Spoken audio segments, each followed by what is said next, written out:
It's the best of the rest. Time to put them to the test. In case your memory is hazy,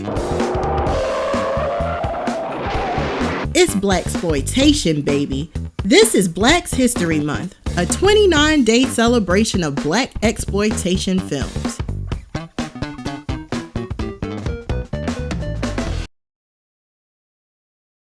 There's this saying when it comes to movie sequels, that when you start putting your main character in a bunch of different locations, then you've truly run out of ideas.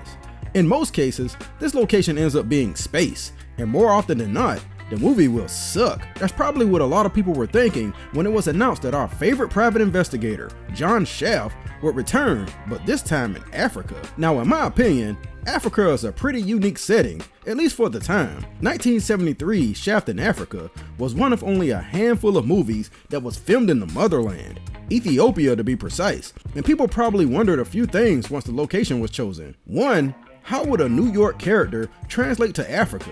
And two, how would the continent itself be presented to a wide audience? Well, I'm here to put to rest any reservations you might have, because Shaft in Africa takes the best elements from both the previous films and perfectly blends them into something that's both highly entertaining and respectful of the culture of both Africa and blaxploitation.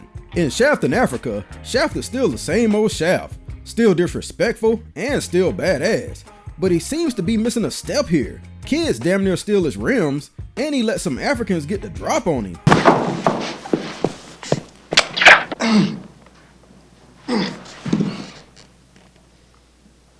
They take him to a secluded location and put him through a bunch of trials.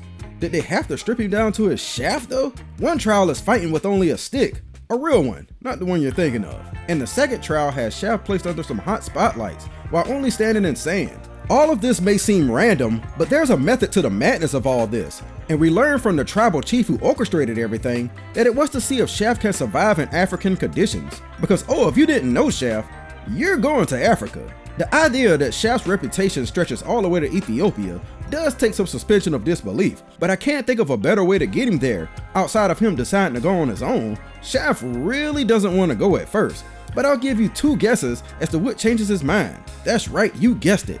Pussy and payment. Vanetta McGee is here as Alimi, the daughter of the tribal leader, and she takes an immediate liking to Shaft. Their romance starts off with some awkward conversation though. Your what? My clitoridectomy. Female circumcision. You mean when they cut off your... Are you afraid to say the word? My clitoris? Yes, that's what they do in the time of Chela. I joke, but what I love about Shaft in Africa is that it shows respect to African culture. The people and the traditions are well represented here and don't even come close to stereotypical or insulting. It's a type of authenticity that makes you fall in love with and want to visit a place, versus making you say, damn, that place can't be that bad, can it? Oh yeah, the plot. Well, recently, a bus full of Africans caught on fire on the way to France, and the smuggler took off running before he could be captured. Turns out, Africans are being smuggled into France under the guise of getting good jobs, but when they get there, they're basically forced into slavery for very low wages.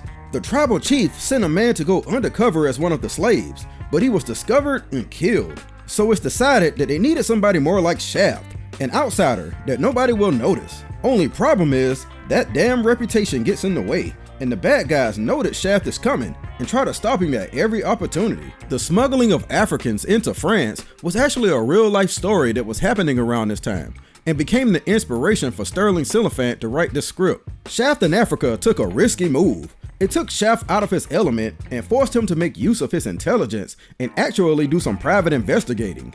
He's told early on that he can't use his gun, so he's forced to make do with a stick that also doubles as a camera, James Bond style. He can't just hop in a car or a cab like he can back home, because he's supposed to be posing as a slave. And he can't sweet talk his way out of trouble like usual, because he's posing as an African who can barely speak English. This makes for a very clever and unpredictable film that had me constantly intrigued about how Shaft was going to work his way around all these limitations. The movie comes across like a big adventure, with Shaft learning something new or getting stronger with every new kill or discovery. It's like a video game with Shaft constantly leveling up.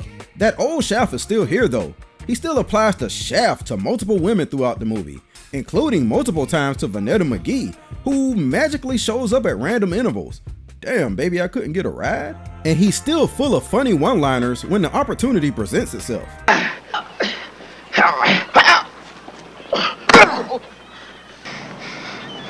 Next time, you mother don't bite off more than you can chew. Even the score and the soundtrack is top-notch, done by Johnny Pate and the Four Tops respectively. For whatever reason, Shaft in Africa wasn't received as well by the critics and flopped spectacularly at the box office.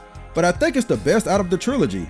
It's smart, creative, has plenty action, and it's the most well-written, with memorable characters and even some small twists. There's something new around every corner with this movie, and it's a shame that it got overshadowed by other blaxploitation movies at the time, and even worse, by the James Bond movie Live and Let Die. Regardless, Shaft is, and forever will be, the blaxploitation black hero blueprint, and Shaft in Africa is a proper cinematic send-off to a character who should have had way more stories to tell.